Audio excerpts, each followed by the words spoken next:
what a live stream version 4.6 had. I gotta tell you, I was actually very stoked on it, and there are so many things I want to talk about, so that's why today we want to go ahead and explore the version 4.6 update of Genshin Impact. Now, of course, if you like the content, please make sure to hit that like and subscribe button down below and hit that notification bell to be notified of when the next Genshin Impact video comes out. And of course, don't forget, I'm sponsored by the ever wonderful Gamer Subs, so make sure to use code TYSTRA for 10% off. Today, I'm actually drinking some carbonated raw meat by, of course, Meat Canyon. So if you're a fan of Meat Canyon and you want the taste of summertime, make sure that you get yourself some raw meat.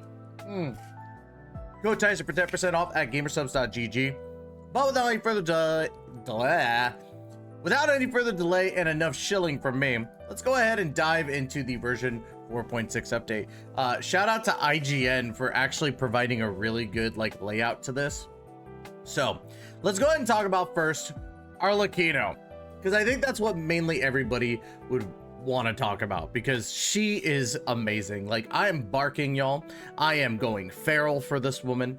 I love her to death. But let's go ahead and talk about the Mask of the Red Death, which is part of her kit. When Arlecchino's elemental skill strikes opponents, it applies blood debt directives to them for a period of time, and when Arlecchino uses a charge attack or her elemental burst and it hits the opponent when blood debt directive, she will absorb and clear nearby blood debt directives. This will grant her a bond of life worth a percentage of her max HP. Arlecchino enters the Mask of the Red Dead state when the value of her bond of life is equal to or greater than a certain percentage of her HP, where her normal charge and plunging attacks will be converted to deal pyro damage, which cannot be overwritten. Now, Arlecchino, think of her kit as Hu Tao, but without HP reduction.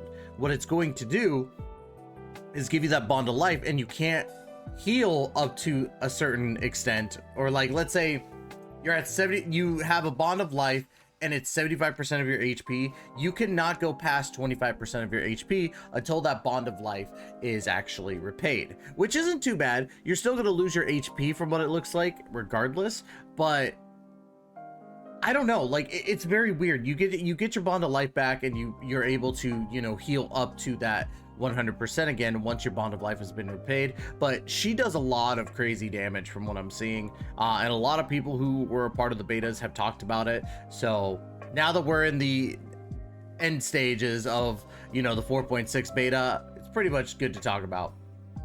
But her aesthetic is so good. Look at her, she just looks freaking phenomenal. I'm so pumped for her, bro. You guys have no idea. But yes, we do get father, which also means that we do get story quests. Now, the first story quest that was announced was for Arlecchino, of course, for phase 1. But in phase 2, we actually get a Cyno story quest number 2. So we get to continue our story with Cyno. Now, I'm a big fan of Alejandro Saab, so I'm very excited for it. Cyno's a really good character, voiced by a really good voice actor. So pretty stoked on it. And of course, we did go to our phase 1 banners, which is Arlecchino and the rerun of Lenny, which makes a lot of sense because, again, this is a House of Hearth update, so it makes sense to have Lenny up there with his father. Makes a lot of sense. The new weapon right here, the Crimson Moon Semblance, which, looks sick on its own, but you got to understand that this weapon, when you put it on Arlecchino, is the only weapon that'll turn into a scythe. A lot of people are super stoked on the whole scythe thing with Arlecchino, but only one polearm can actually turn into the scythe, and that is the Crimson Moon Semblance when attached to Arlecchino. So if you want that whole thing, you have to make sure to get the weapon, which kind of sucks because I think that, in all honesty, it should be able to turn into a scythe with any character, or it should be any polearm turns into a scythe with Arlecchino. But that is definitely not the case, so, or at least from what I've seen. And of course, phase 2 banners, we do have the Wanderer and Baiju, which there was a lot of things that made me go, what the H? It made no sense to me. Wanderer and Baiju just seems to be random. We did get Baiju not too long ago, and the Wanderer just doesn't fit with this whole patch. Now, if you were a part of, I think it was either Chinese or the English live streams. In the English live stream, we actually got Ito, which Ito was in the last update, so it wouldn't make any sense to have Ito come back. And then there was Zhongli on the Chinese side, which was very random. And then of course we have Sino appearing in this update, but we're only getting Wanderer and Baiju. So I don't know, it felt like a massive miss on their end. As much as I love Baiju's great, but he was recently reran it. I'm pretty sure he was. And then Wanderer just seems like a random character to have on there. So phase 2, I'm already gonna tell you right now, is probably gonna be a skip. But oh my gosh, they announce a new world boss, and it's Arlecchino the Knave. And that costume, oh my god, I can't tell you guys, I was barking through the live stream. Like, I was getting thirsty, drinking some gamer subs. Use code TYSER for 10% off. Oh, it was so good. This boss fight looks like it's gonna be so much fun, aesthetically pleasing, the costume's sick. She looks so good, so good. And we got to see a lot of the actual fight for the storyline, because whenever a new story update happens with a world boss, you actually get to fight that world boss within the story, not to get rewards like, you know, what you normally get from the weekly bosses, but the story that's going to be going on with this boss fight just sounds amazing. I am so pumped for this. Now, of course, we're also getting 2 new artifact sets, which I've talked about before. Fragment of the Harmonic Whimsy and Unfinished Reverie, which I believe, if I remember correctly, it was the Unfinished Reverie, or no, it was Fragment of Harmonic Whimsy was going to be the set for Arlecchino, but I could be wrong on that. I'm trying to go off of memory. So yeah, these 2 artifact sets are coming to Genshin Impact in version 4.6. So yeah, we are getting a new area, of course, the Undersea Capital, the Lost Homeland, which is going to be multi-layered. We do have above area with a village, which is cool. We are getting a teleport point automatically unlocked, which means that we can just teleport directly over there and start unlocking stuff, which we'll get to another massive update for this stuff here in just a moment as well. But this new area looks nice. It's the last area that we're going to need to 100% Fontaine, in the sense of like getting the fountain done. So I needed to hurry up, because I think I could go up to I think it's like 45 right now.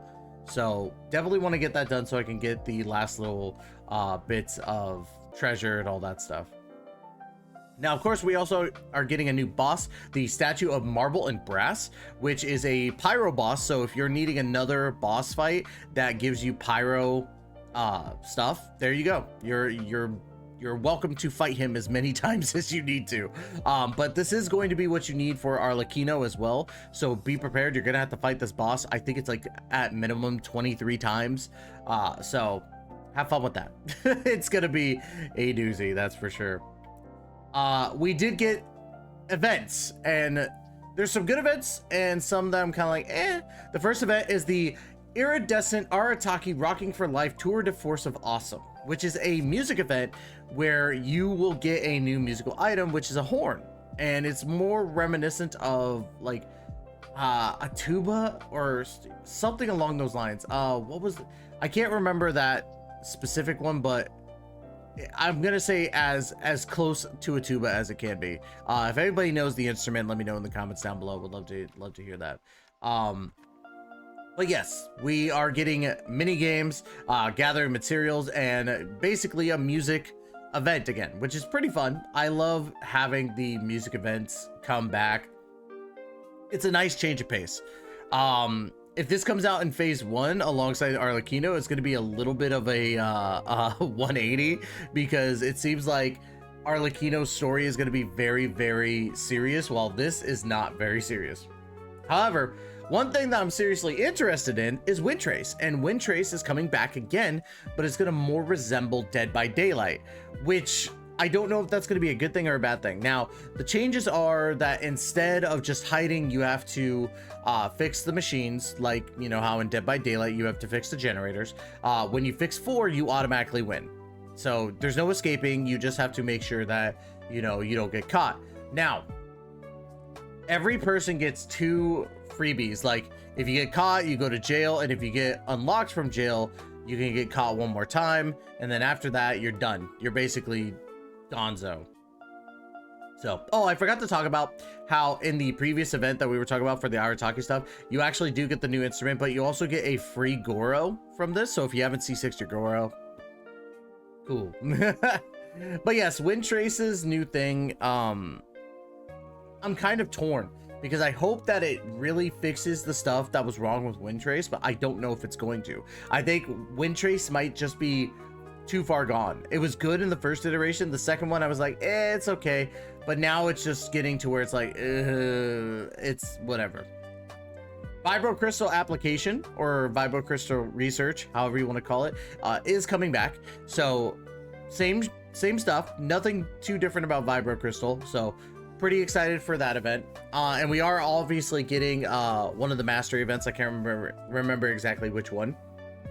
But those are events that are coming back or brand new, and I think there's a lot of potential here, a lot of good potential. Now, granted, they're free rewards because these events are literally easy. Like, if you have a 2-year-old, they can do them as well. But in all honesty, it's not that hard. Now let's go ahead and talk about some of the optimizations that they announced. One of the optimizations that wasn't talked about, at least from here, is that story priority. Now, you can toggle story priority if, let's say, you have Arlecchino in the main story, but there's also the story quest. You want to do the story quest first. You could literally toggle priority and have Arlecchino post up in your story quest instead of the main quest. So that's a really cool optimization. I think that was needed a long time ago. So very excited for that. But let's go ahead and talk about some of these other ones. Serenity Pot optimizations. The quick obtain function for replicas and missing furnishings from furnishing sets has been added. So basically, if you're missing certain things from those sets, you could literally just quick toggle buy them. So makes it a little bit easier instead of having to search for which one you need in the actual menus. Discounts for certain furnishings and furnishing blueprints in the Realm Depot, and increases the purchase limit of some items in the furnishing shop. So if you are needing a certain item and you haven't bought it in a while and you need a certain amount, you can increase the amount of how many you could buy, and then also gives discounts to certain items. I think right now, as it stands, the items that were discounted in regards to blueprints and stuff are up to 2.8. So they're going to add more as time goes on. Optimizes the create furnishing module and increases the maximum number of creation queues, which is cool. I dig that. Instead of doing 5 at a time and then clearing them and then 5 at a time, you can do all 10. So that's cool. Excuse me. Adds the filtering and search function to the Realm Depot's furnishing and furnishing blueprints tabs. So if you're searching for a specific thing, you can just search for it in that interface. And optimizes Realm music interface, which is, I don't think there was much of a change, to be honest. Avatar system optimization. You'll now be able to use more portraits of your friends as your profile display with more options than ever. So more customization in regards to cosmetics. So cool. And then, of course, this I think is the big update. The treasure compass is going to have a massive update where instead of roaming around and then hoping that you catch something on your radar, if there is a treasure in that realm or in that, let's say city of Teyvat, whatever. Like, let's say you go to Mondstadt and you just go to the center and you use the treasure compass. If there is something on Dragon Spine that you didn't get yet, it's going to pop up on the minimap from where you're at, and it's going to let you seek it out. So I think that's a wonderful update, and it's also going to tell you if it's on a different layer as well. So if you're in Fontaine and there's something in the ocean that you're not able to get or not able to see because you're up above, it's going to ping it and it's going to show it on your mini map and your main map. I think that's a wonderful addition. That's something that I don't know why it took them so long to do. I really don't, because I think that should have been added a long time ago, because I think honestly going and running around and then constantly hitting the compass and hoping that you find something was just so annoying. So if you haven't 100%ed the areas yet, this is the perfect opportunity in 4.6 to get as many primos as you can to get your Arlecchino. Overall, how big was the update for version 4.6? Well, Arlecchino to me already made it huge. I was already so stoked on her. She's hot and I love her. But with Arlecchino's story being as big as it is, we're going back to Sumeru to like go into more of Sino's story and the stuff that's implicated through there. We're getting the Arlecchino world boss, we're getting a new regular boss, we're getting some good events, maybe some good revamps of the events, we'll see. And then of course the treasure compass update being the biggest thing of the of those like optimizations. I think that 4.6 has the potential to be one of the better updates in the 4.0s. Now, remember also with 4.6, we still have 4.7 and 4.8, and then we're going right into Natland, which means that we might be getting some pretty crazy stuff. It seems as though a lot of the rumors circulating endgame content, user-generated content, and all this other stuff is going to really start taking place here soon. Or at least that's just a rumor. Just a rumor. And if it does, Genshin has a lot of potential to take back a lot of the player base that love them, because I love Genshin, I really do, but we know that Genshin started really messing up when they didn't listen to the fans, and now it seems that they're taking the time to start listening. Is it too late?